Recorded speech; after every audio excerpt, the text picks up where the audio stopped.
नमस्कार साथियों, सुगम विद्या क्लासेज में आपका हार्दिक स्वागत है। वक्त है आपके लिए एक सरप्राइज का।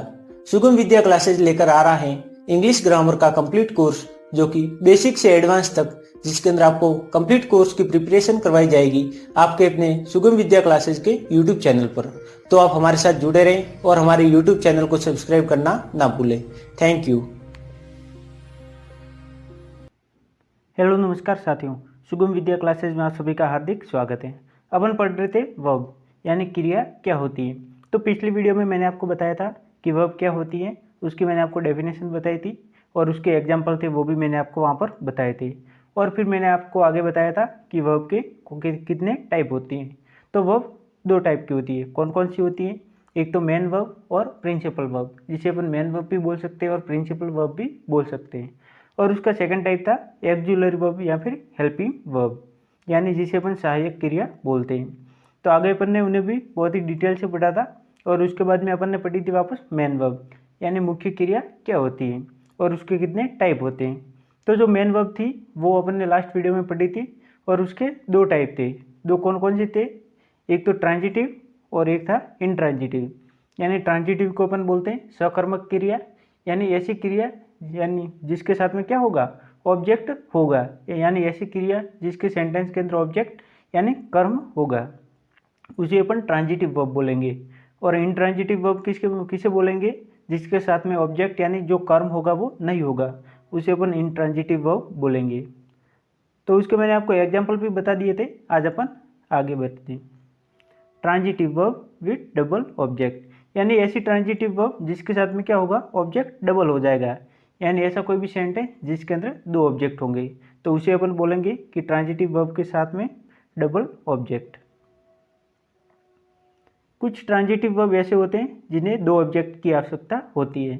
यानी कुछ एक ऐसी वर्ब होगी जिनके साथ में ऐसे कोई भी सेंटेंस होंगे जिसके अंदर दो ऑब्जेक्ट होंगे, केवल एक से काम नहीं चलता है। जैसे अपन ऐसी वर्ब यहाँ पर देखते हैं, जैसे गिव। गिव यानी होता है देना, टेल यानी होता है बताना, टीच यानी होता है पढ़ाना, ऑफर और फिर होता है प्रॉमिस यानी वादा करना।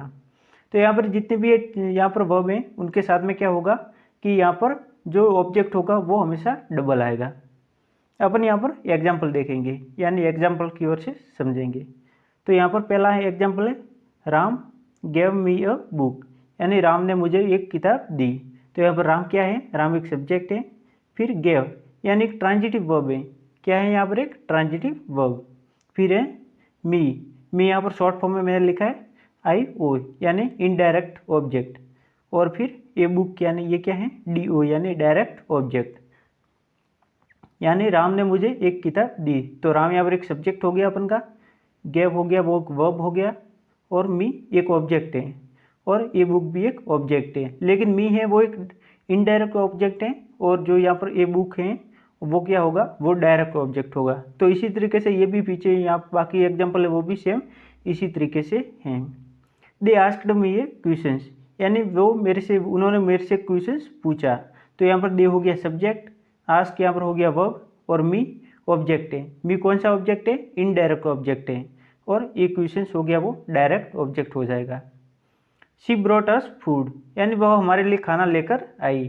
तो शी यहाँ पर सब्जेक्ट हो गया, ब्रॉट यहाँ पर वर्ब हो गया, बाय की ये सेकंड फॉर्म है।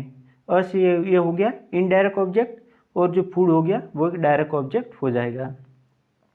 जैसे आगे अपन देखेंगे, he told boys a story, यानी उसने लड़कों को कहानी सुनाई। तो ही यहाँ पर सब्जेक्ट हो गया, टोल्ड यहाँ पर क्या हो गया? एक टोल्ड यहाँ पर एक वर्ब हो गया, और जो बॉयज यानी वो इनडायरेक्ट ऑब्जेक्ट हो गया, और स्टोरी यहाँ पर यानी कहानी क्या हो गई? एक डायरेक्ट ऑब्जेक्ट हो गया।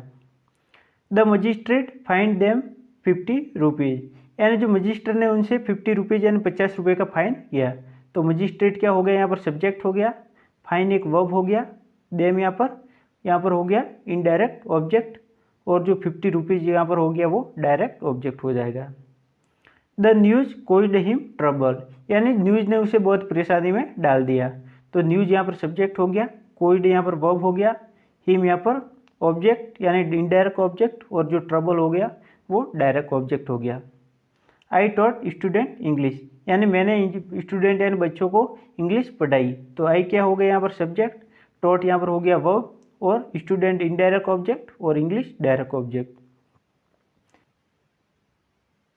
ही प्रोमिस्ड मी हिज हेल्प, उसने मुझे वादा किया कि वह उसकी हेल्प करेगा। तो यहाँ पर ही हो गया वो सब्जेक्ट हो गया, प्रोमिस वर्ब हो गया, मी ऑब्जेक्ट हो गया यानी इनडायरेक्ट ऑब्जेक्ट, और हिज हेल्प हो गया यहाँ पर direct object. The stranger offered me coffee, यानी अजनबी ने मुझे कॉफ़ी ऑफर की। तो द स्ट्रेंजर यहाँ पर सब्जेक्ट हो गया, ऑफर यहाँ पर वर्ब हो गया, और मी यहाँ पर हो गया इनडायरेक्ट ऑब्जेक्ट, और कॉफ़ी यहाँ पर हो गया डायरेक्ट ऑब्जेक्ट। आगे अपन देखेंगे कि इनके बारे में जो ट्रांजिटिव वर्ब होती है उसके बारे में यहाँ पर एक नोट दिया हुआ है। डायरेक्ट और इनडायरेक्ट ऑब्जेक्ट को पहचानने का एक और तरीका होता है, यानी एक तो यहाँ ये तरीका हो गया और एक और यहाँ पर दूसरा तरीका होगा। साधारणतः वाक्य में पहले इनडायरेक्ट ऑब्जेक्ट और उसके बाद में डायरेक्ट ऑब्जेक्ट का प्रयोग होता है। जैसे अपन ने यहाँ पर देखा कि पहले यहाँ पर क्या आता है, पहले इनडायरेक्ट ऑब्जेक्ट और उसके बाद में क्या होगा, डायरेक्ट ऑब्जेक्ट आएगा। तो यहाँ पर यही दिया हुआ है। तो यहाँ पर क्या है, वाक्य में पहले इनडायरेक्ट ऑब्जेक्ट और उसके बाद में डायरेक्ट ऑब्जेक्ट का प्रयोग होता है। यदि इनडायरेक्ट ऑब्जेक्ट को डायरेक्ट ऑब्जेक्ट के बाद रखा जाता है तो उसे क्या बोलेंगे, उसे इनडायरेक्ट ऑब्जेक्ट के पहले टू लगाएंगे या फॉर प्रीपोजिशन का यूज होता है। कि यदि अपन उससे पहले लगाते हैं तो वहाँ पर या तो अपन टू लगाएंगे या फिर फॉर प्रीपोजिशन का यूज करेंगे। आगे अपन देखते हैं इसके एग्जाम्पल, यानी इसके एग्जाम्पल क्या क्या होते हैं। He gave me an apple, उसने मुझे एक सेब दिया। तो यहाँ पर ही हो गया सब्जेक्ट, गेव यहाँ पर गिव की सेकंड फॉर्म है यानी एक वर्ब हो गई, और मी क्या हो गया, एक इनडायरेक्ट ऑब्जेक्ट, और एन एप्पल यहाँ पर डायरेक्ट ऑब्जेक्ट हो गया। आगे अपन देखेंगे, यहाँ तो अपन इसे ये बोल सकते हैं या फिर और के अंदर इस सेंटेंस को एक और तरीके से अपन बोल सकते हैं। He gave me an apple, उसने मुझे एक सेब दिया। तो यहाँ पर ही हो गया subject, gave verb, an apple यहाँ पर जो डायरेक्ट ऑब्जेक्ट था वो पहले आया, और उसके बाद में इनडायरेक्ट, जो भी मैंने आपको बताया कि उसके पहले अपन को क्या लगाना है कि यदि अपन डायरेक्ट ऑब्जेक्ट को आगे रखते हैं तो उसके बाद में अपन को प्रीपोजिशन या तो अपन टू लगाएंगे या फिर फॉर। तो अपन ने यहाँ पर टू लगा दिया, और फिर जो इनडायरेक्ट ऑब्जेक्ट था वो अपन ने लास्ट में लगा दिया। I teach student English, second example अपन देखेंगे कि आई टीच स्टूडेंट इंग्लिश, यानी मैं बच्चों को इंग्लिश पढ़ाता हूँ। तो यहाँ पर आई क्या हो गया, एक सब्जेक्ट, टीच एक वर्ब हो गई, स्टूडेंट यहाँ पर इनडायरेक्ट ऑब्जेक्ट हो गया, और इंग्लिश यहाँ पर हो गया वो भी ऑब्जेक्ट है। आगे अपन देखेंगे I teach English to student, यानी मैं इंग्लिश स्टूडेंट को पढ़ाता हूँ। तो आई यहाँ पर एक सब्जेक्ट हो गया, टीच एक वर्ब, और इंग्लिश है ये ऑब्जेक्ट हो जाएगा।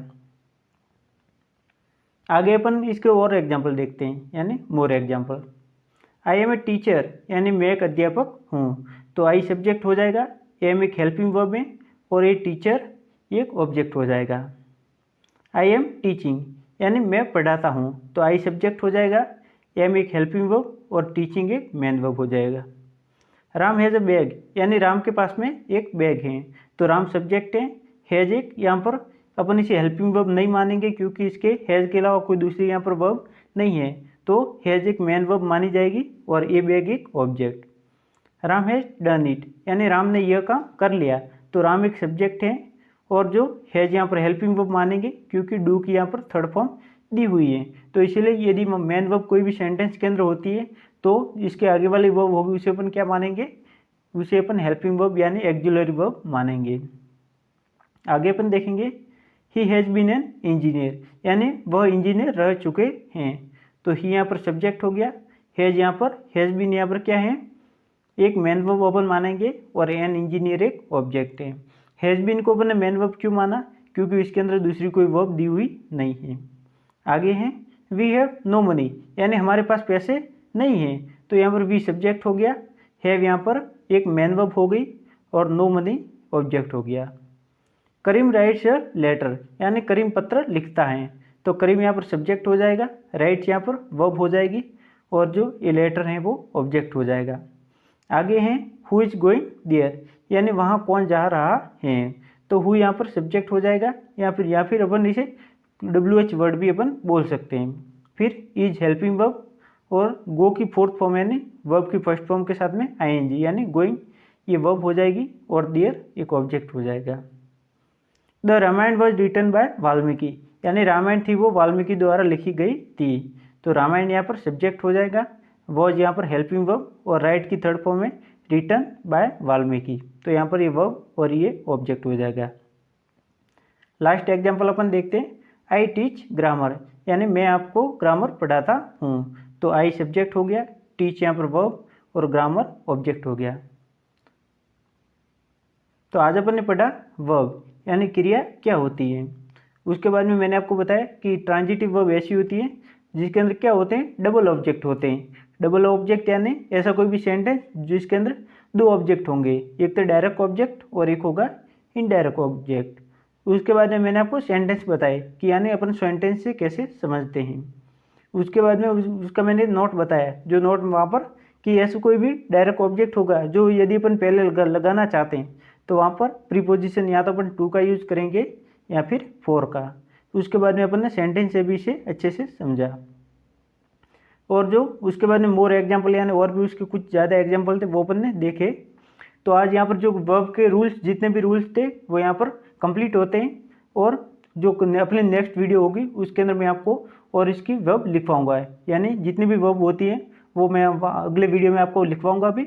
और साथ में आपको जो हमारा टेलीग्राम चैनल है सुगम विद्या क्लासेज के नाम से, वहाँ पर मैं एक PDF के रूप में वहाँ पर अपलोड कर लूँगा ताकि आप अच्छे से वहाँ से नोट्स वगैरह बना सकें। तो यदि आपने अभी तक हमारे सुगम विद्या क्लासेज के YouTube चैनल को सब्सक्राइब नहीं किया है तो आप इसे एक बार सब्सक्राइब जरूर कर लें और हमारे टेलीग्राम चैनल से भी एक बार जुड़ जाएं। Thank you so much for watching the video. Click the subscribe button to my channel. Press the YouTube bell icon and don't miss updates. Thank you.